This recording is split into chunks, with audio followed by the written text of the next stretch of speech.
Alright everyone, welcome to Rivera Urban Homestead. Today we are doing a special little video. We are going to finally make some Napa cabbage kimchi.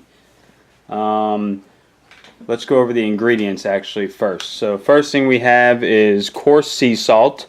And we get all this stuff at our local Korean store up in Sarasota. Or the farmer's market, you might find it. But coarse sea salt, some hot pepper powder.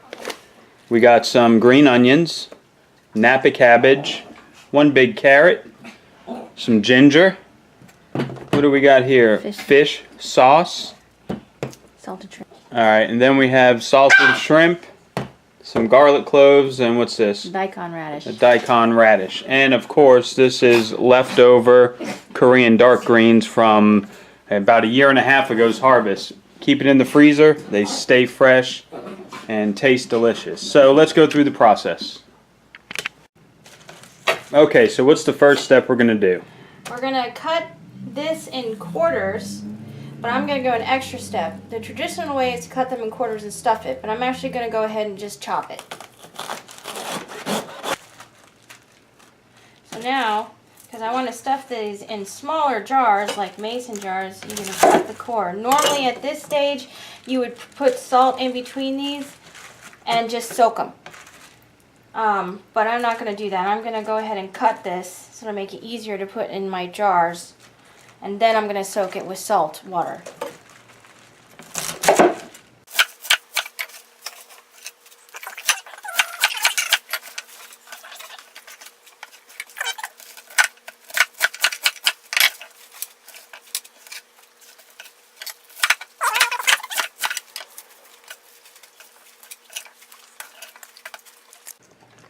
Alright, so now it's all chopped up. Now what are we going to do? We're going to wash it really good and drain it, and then we're going to add our salt. Wash, drain, then add salt.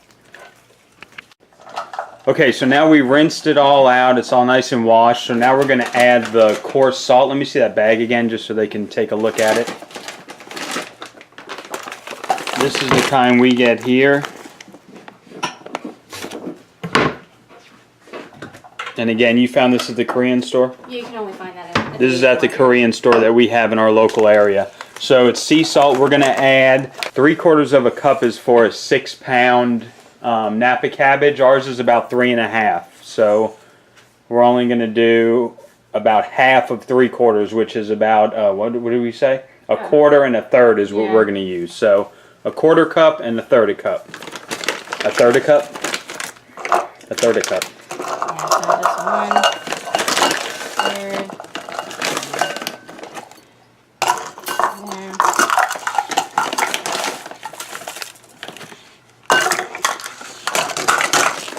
Alright, so now what do we do with the salt? You just have to do 2 batches here. We got 2 batches going on because we have the cabbage, they said, was about 4 pounds. After it soaks in salt water for about 1.5 hours, this becomes, it'll suck some of the moisture out, so this will wilt down more. Yeah, you're not going to get that much kimchi out of that, trust me. So you just add your salt over the top. Just the bigger batch, about half here. And just say, it seems like a lot of salt, but you wash this off.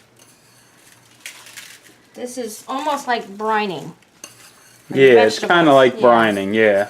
A lot of salt, some fluid, and now we fill it up with water now, right? Nope. Oh, okay. No, that's what I'm saying. You don't, because... Oh, you just let it sit in the salt. Yeah, all right. It'll make the cabbage sweat. Alright, so you mix all the cabbage in with all the salt now, and now we just let it sit for how long? 1.5 hours, and every half hour you got to turn it.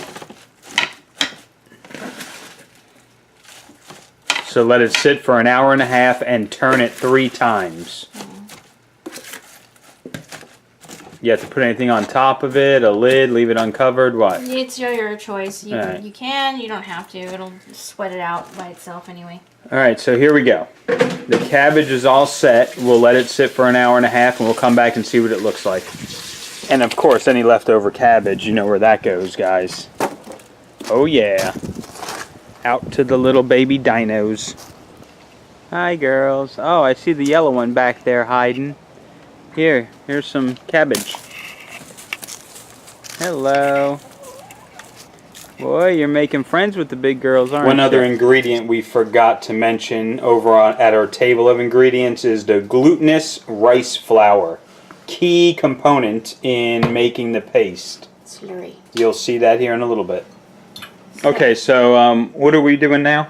We're making the first part of the slurry. Hold on. Okay, and what does the slurry mean?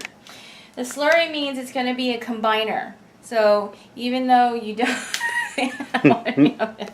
Okay, hold on. Get back there. All right, so what does the slurry mean? The slurry is the first part of the combiner. Basically, the glutinous rice flour is going to make a thick paste. So when you add all your garlic, your hot peppers, your paste, and everything like that, it'll keep everything together and make it easier to put onto the cabbage so it sticks to it. All right, cool. So how do you do that? So we're going to combine 1 1/4 cup of water in a saucepan, right here. And then with my glutinous rice flour, I'm going to take a tablespoon and a half and put it in here. And then we're going to go to the stove, and it's going to look like that. I prefer to mix it before it goes on the stove.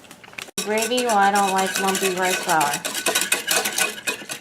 So it'll be like this. It looks like watered down milk. Mm-hmm. But when it cooks, it'll bubble and get a little thick. And then you take it off and let it cool. So we're going to go ahead and put it on about high heat. Not real high, but a little lower than high. Number 8, I don't know what you call that. And let it start bubbling. As it starts bubbling, then you turn the heat off, stir it really good so it stays nice and combined. And then take it off the heat and let it dry. let it cool. Ready to bubble. Alright, so just like gravy, basically, when it's starting to get a little hotter, and it's thickening, you want to stir it. Let me check it with a spoon.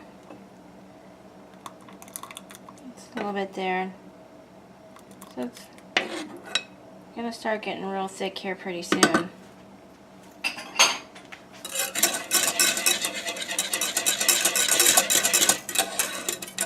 And I'm not going to actually let it bubble, so I'm going to turn the heat off now and let it sit.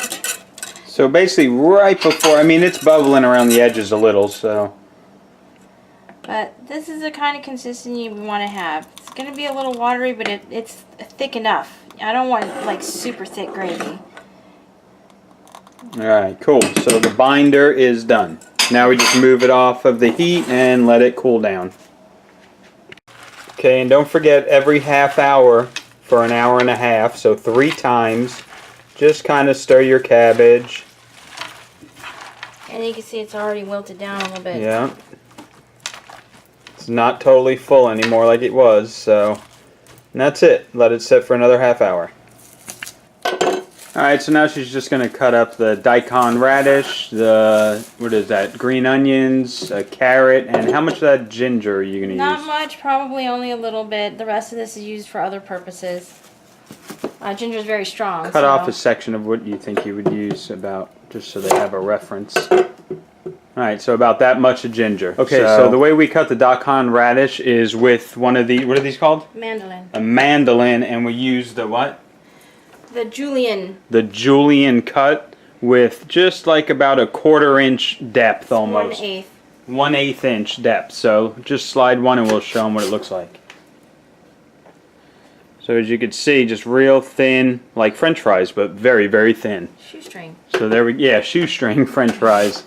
So boom, she'll just do that.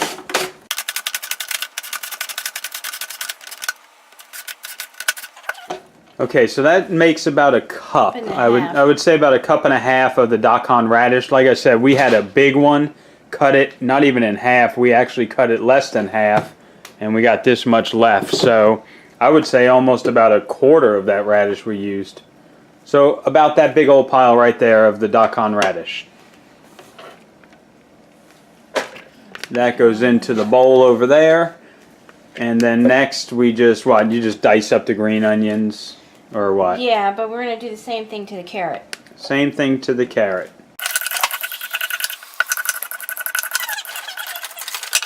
that meddling. And of course, you know where this goes, to the yard birds, the baby dinos, the chickens, whatever you want to call it.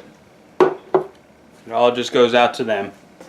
I'm not going to use the Mandalay for this. I actually use this. It's like a miniature Mandalay for the carrot. It's a lot easier to use, and I won't cut my fingers off. And what it does, it just creates little stripes like that. That's a cool little tool. Where'd you pick that up? Dollar store or whatever? No, at the Korean store. Walmart? No, Korean store she got it? Anything is kind of julienne. But yeah, basically you just want, you know, kind of chunks of carrots. Strips, I guess you could say. Yeah, and you can always... And then, yeah.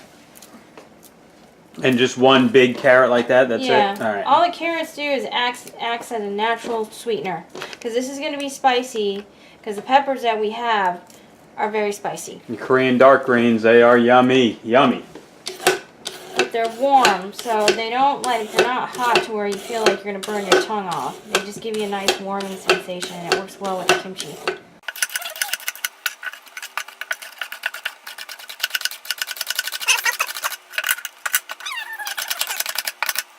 That's it. Alright, stop. Okay, so there's about, we're actually going to use only half of that carrot. That's quite a bit. And again, we only have a 3.5 pound cabbage.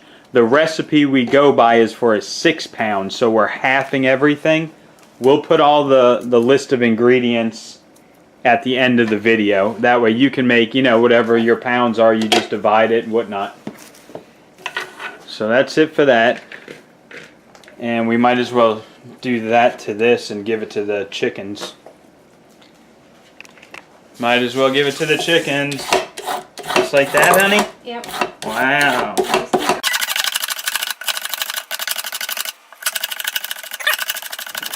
So next, we're going to kind of peel the ginger. Some kimchi recipes don't have ginger. I like ginger. I think it adds a freshness and a boldness to it. And what I do with any ginger is I use a zester or grater. It's like a micro fine one, but it's really easy to use.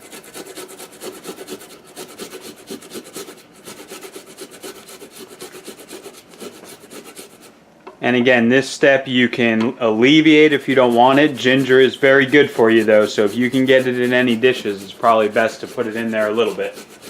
I like using it for a lot of things.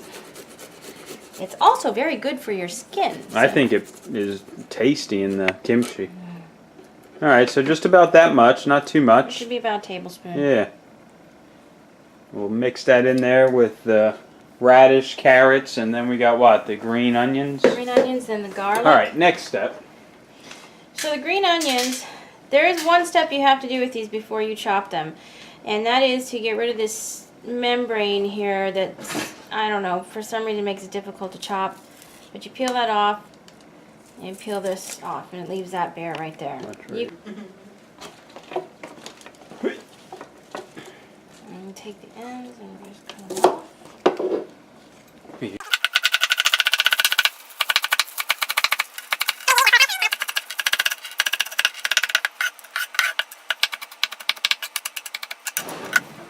Well, for a 6 pound, the recipe says 20 cloves for a 6 pounder. So we're doing about 10-ish. I like my Can't gadgets. see it. Oh, hold on. I like my gadgets, garlic presser, because I'm not going to sit here and chop up a bunch of garlic.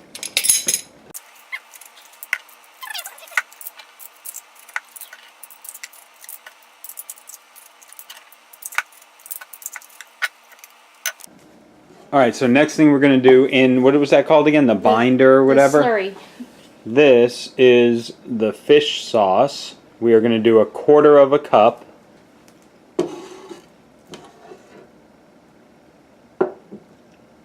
Okay, 1/4 cup of that. And then this was, what was this again? Salted shrimp. Salted shrimp. It's like minced up. How much are we doing of this? About 2 tablespoons. And this is about 2 tablespoons. Woo, it does smell like shrimp, Mama. It's a fermenter. It helps with the fermentation process. Helps with the fermentation. Now this isn't the traditional kimchi where we have to bury it for like 6 months or something, is it? No, but this is close to it. You could use it that way. Yeah. But we will eat it tonight with our barbecued steaks that we're going to be cooking later, because she makes it, it's like a fast kimchi, right? Well, this one isn't like the kimchi salad. This one actually will ferment and create probiotics. And then as it ages, later on I can use it in other dishes like kimchi KJ, which is a stew, and also in other dishes that you can use like spicy pork neck stew. And there's the Korean names for them. I can't pronounce them right now, but there's tons of benefits to it. But this kimchi too, you can eat right away. Which we do. And we'll eat it throughout the next couple of weeks. And like she said, once it starts getting that nice sour taste, that fermented taste, then she'll make a stew out of it, which is really good. And then the last thing, we're going to add sugar. And they can use any kind of sugar. I like raw sugar. So that's what we use every day. And how much sugar? About a tablespoon. About 1 tablespoon of sugar. Any sugar will do. Alright, so that's all mixed together. Alright, so we said about 1.5 hours, but it's already, look at how far down it has gone, evaporated. Look at all the moisture that's come out of it from the salt. So, what do you do now? You usually know it's ready when you can bend these and it won't snap. That's a good indication. Okay. It'll be a little rubbery. And that's when you know it's pretty much ready to roll. Yeah, usually it's reduced down by half. So now we get ready to take it to the sink, and we're going to wash all that salt that was in there off of it. The salt is already absorbed into it that we needed to. Alright, cool. So now we'll take it to the sink and wash it. Okay, so now the star of the show. I'm a little partial because I grew them in the garden, but we got the Korean dark greens that we've been saving. That is the last batch, guys, of my Korean dark greens that I grew, not this last summer, but the summer before that. You put them in the freezer just like that in a Ziploc bag, and I tell you what, they stay so fresh. It's awesome. They still taste fresh. So we're going to do about a handful of the Korean dark green. Use whatever kind of spicy pepper you like. You could get less spicy, you can get more spicy, whatever. Whichever pepper you like. And no, he's wrong with that. Because of the flavor profile of the kimchi, you can't just use any pepper. If you use habanero or use any kind of Hispanic type peppers, it changes the taste completely. So what should they use if they don't have Korean dark greens growing in their fabulous garden? One of the safest ones to use is probably the green long hot pepper, which looks kind of curly. You can look it up and stuff. It has a semi-mild to spicy flavor. The green long pepper, you can find that at like Walmart, grocery stores, right? Grocery Publix stores, yeah, or anything even like your farmer's that. market, most people will carry them. What about jalapenos? No, that's more Hispanic food? Yeah, not the same. I am going to be growing more of these Korean dark greens, by the way, this summer for sure. Because now we're out, so we need to re-up our load of in the freezer. And also, when they are grown fresh, I haven't made this yet, but when he grows in next batches, you can actually make oil diffuse with these. Hot pepper oil. Hot pepper oil. And like homemade chili oil, too. It's like the way the Chinese make it as well. Oh, I smell them already. Man, those smell good. Mm-hmm. Yep, we're going to be, we'll start growing them indoors in about December. So, we got a little bit of time to do that, but then we'll start growing them. Right now we're going to concentrate on growing lettuces and greens and kales and radishes again, beets maybe.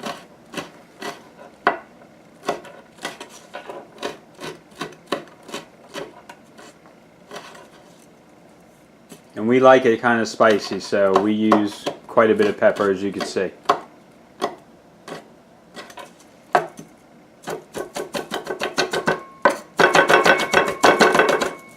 I'm kind of sweating over here a little. I can feel the heat on I can feel the pepper heat. My head is literally starting to sweat. Good thing I have a nice Rocky Mountain refreshment. So this is all the vegetables, the garlic, the hot peppers, the carrots, and the daikon radish, and the ginger. This is the slurry that had the salted shrimp and the fish sauce. And now this is the hot pepper powder that we're going to put in. There's the hot pepper powder. And we're going to use 3/4 of a cup. 3/4 of a cup. What is that? A quarter? A fourth, yeah.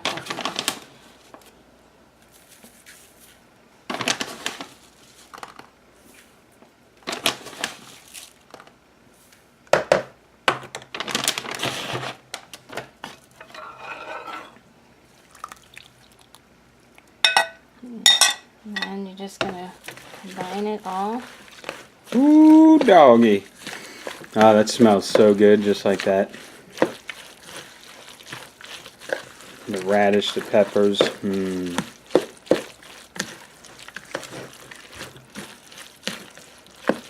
I am sweating. And so this is your awesome. kimchi slurry. This is what most of the basic kimchi slurries. Each people's recipe vary, but this is pretty much close to 95% of what it is. So now we're going to wash our cabbage, and then we're going to mix our cabbage in this, and then we'll start stuffing the kimchi in our jars. Okay, so as you see, after letting that cabbage sit in that salt for about an hour, that's how much of it is left. That's it. Out of all of that, that's what it boils down to. Well, not boils down to, but salts down to. Anyway, it's rinsed off. It is pressed really tight to get all the water out of it. And now we're going to what, add? We're going to add it to the slurry. I advise you use a stainless steel bowl or a red or black colored bowl. Don't use plastic. You'll never get the red stain out of it. So this is a red plastic bowl. I'm not worried about the red stain coming out.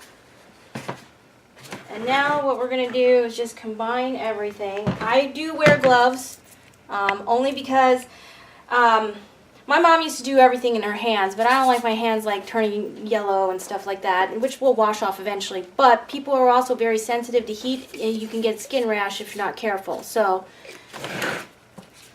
that's why I wear gloves. And so I'm just going to dump it all in here. And dig in. You want to get a closer shot up here? I'm in there.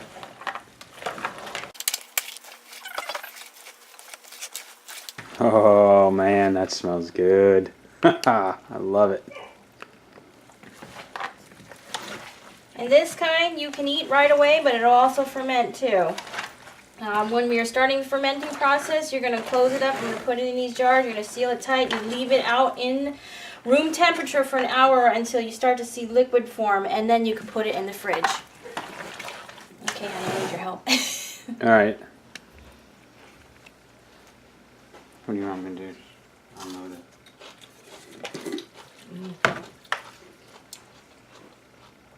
Ooh, that's going to be a hot kimchi too. Ooh. Mm-hmm. Ooh. That is spicy yumminess. But with the steak or with some fish or anything, man. Kimchi goes good with anything. And if you're not a spice person, there are other kimchis, particularly that are better for people who can't handle spice very well. Cucumber kimchi is another one that a lot of people, Americans especially, like. We got to show you how to make cucumber kimchi. That is so awesome. It's just like next video. It's a nice cold cucumber salad kind of thing. It's really good. And it's great for summer. So, and with barbecue. Really good barbecue. Oh, up one.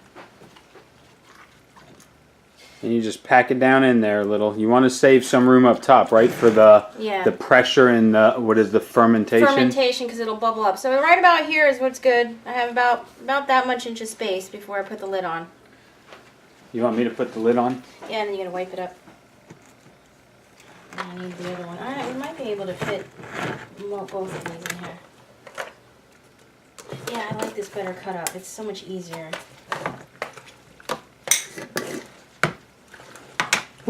We have to work in here because the fluorescent light for the grow room is very good lighting versus the kitchen. The kitchen is a pain in the butt. We might actually go to Lowe's this weekend and find a nice fluorescent kitchen fixture. That way we could do more of these videos and it'll look good. And more leftover goodies for the chickens, guys.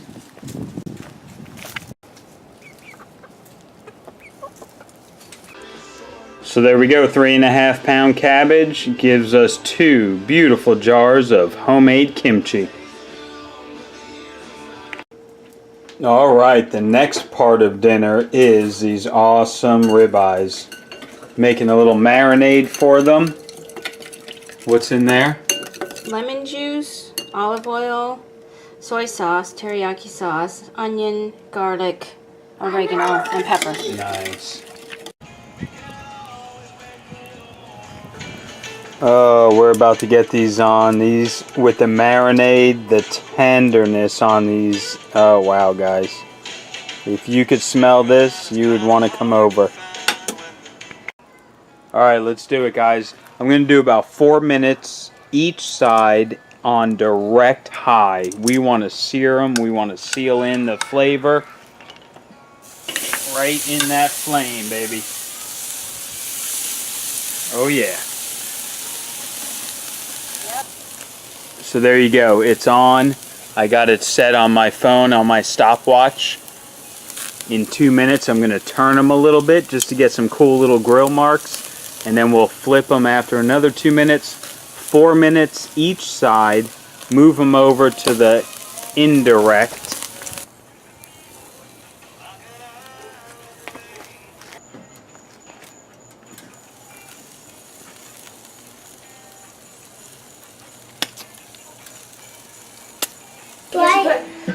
What do we got going on in here? Can you find the butter in the fridge? Okay. What are you doing, Bubba? I'm gonna find some butter in the fridge for Mommy. Are you making your own dinner? Yeah. Where's butter? Butter. No, right here. Butter, butter, butter. Butter. I got the Butter. Got the yummy butter. It's good for you. That's a lot of vitamins. All right, I'm gonna give you a spoon. What are you eating? I'm eating a tomato. Is that good? That's what I'm talking about. Big tomato. Ooh, but look at what he has. Steak, more tomatoes, baked potato, and ranch dressing. Are you ready to grub? Yeah. All right.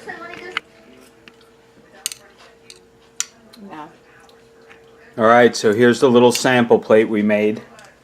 Mind you, this is the second take. Second, yeah, we just ate a sample plate. We had a great recording. Everything was good, and I didn't hit record. But regardless. if Anyway, we're going for so a now we second have to plate- eat another one. So it was amazing. The steak is cooked awesome. About 3.5 minutes each side on the direct high. Have some of Oh, that. yeah. Yum. And the kimchi, you saw how we made that, and I'm telling you, follow those directions and you will get this, and it is amazing. Mmm. Oh, the steak, the kimchi. Oh. Man, that is amazing. You guys don't realize it, but there's a dog down here. You know who's down here. Oh, wait. Hi! Nope, sorry. So anyway, Napa cabbage kimchi, guys. This stuff is on point. And this steak, I'm telling you, grill it up. It's so good. And if you have an ice cold beer, even better. You don't need cheese. Who needs cheese? That's meat cabbage, yumminess, spiciness, yum.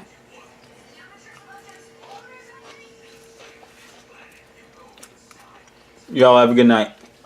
Talk to you next time.